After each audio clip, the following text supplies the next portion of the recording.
the early 20th century, Europe was in a state of growing tension, which eventually led to World War I, one of the most devastating conflicts in human history. The war began in 1914 when alliance systems, rising nationalism, and an arms race pushed the world into a massive conflict between the Central Powers and the Allied powers.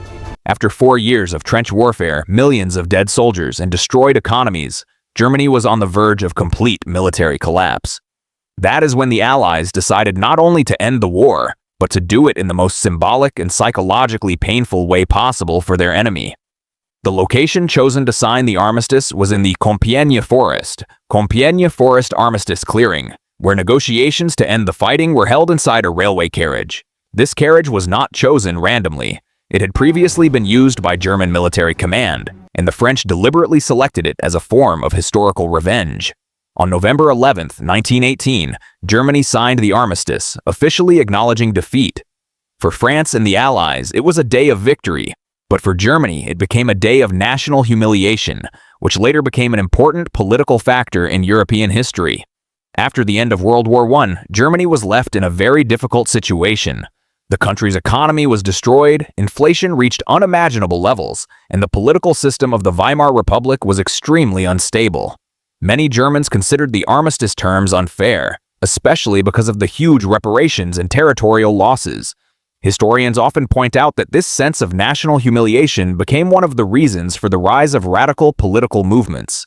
During the 1920s and 1930s, Germany experienced a deep crisis that worsened after the global economic crash of 1929. Against this background, ultra-nationalist ideologies began to grow stronger, promising to restore Germany's former glory and rewrite the results of World War I. When World War II began in 1939, Germany had become a completely different military and political power. Under the leadership of the Nazi regime and Adolf Hitler, Germany rapidly conquered territories across Europe. In 1940, the French army suffered a devastating defeat after the German Blitzkrieg strategy.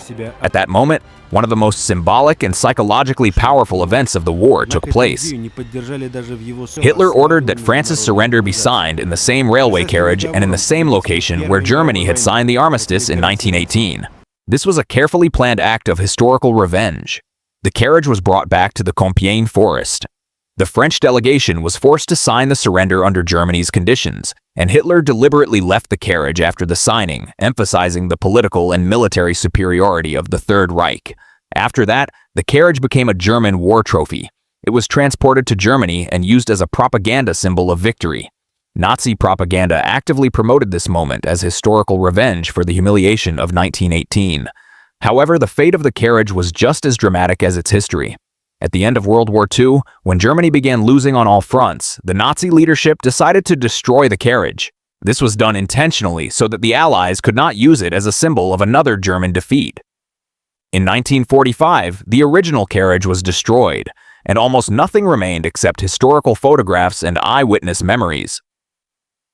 Interestingly, the history of this carriage is closely connected not only to military politics, but also to the psychology of war. Symbols played a huge role in 20th century propaganda.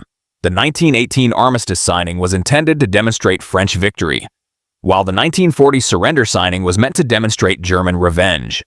Some historians believe that such symbolic acts influenced public consciousness even more than actual military operations.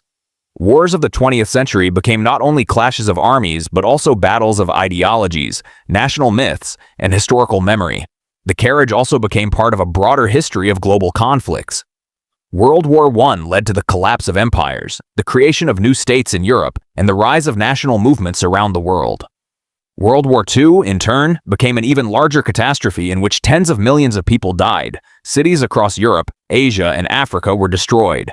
And after the war, the world was divided into two global political systems. The story of one railway carriage became a metaphor for the entire 20th century. A century of wars, revenge, political propaganda, and global transformation. Today, the history of this carriage is studied by historians as an example of how physical objects can become symbols of national consciousness. It reminds us that wars rarely end simply with the signing of documents,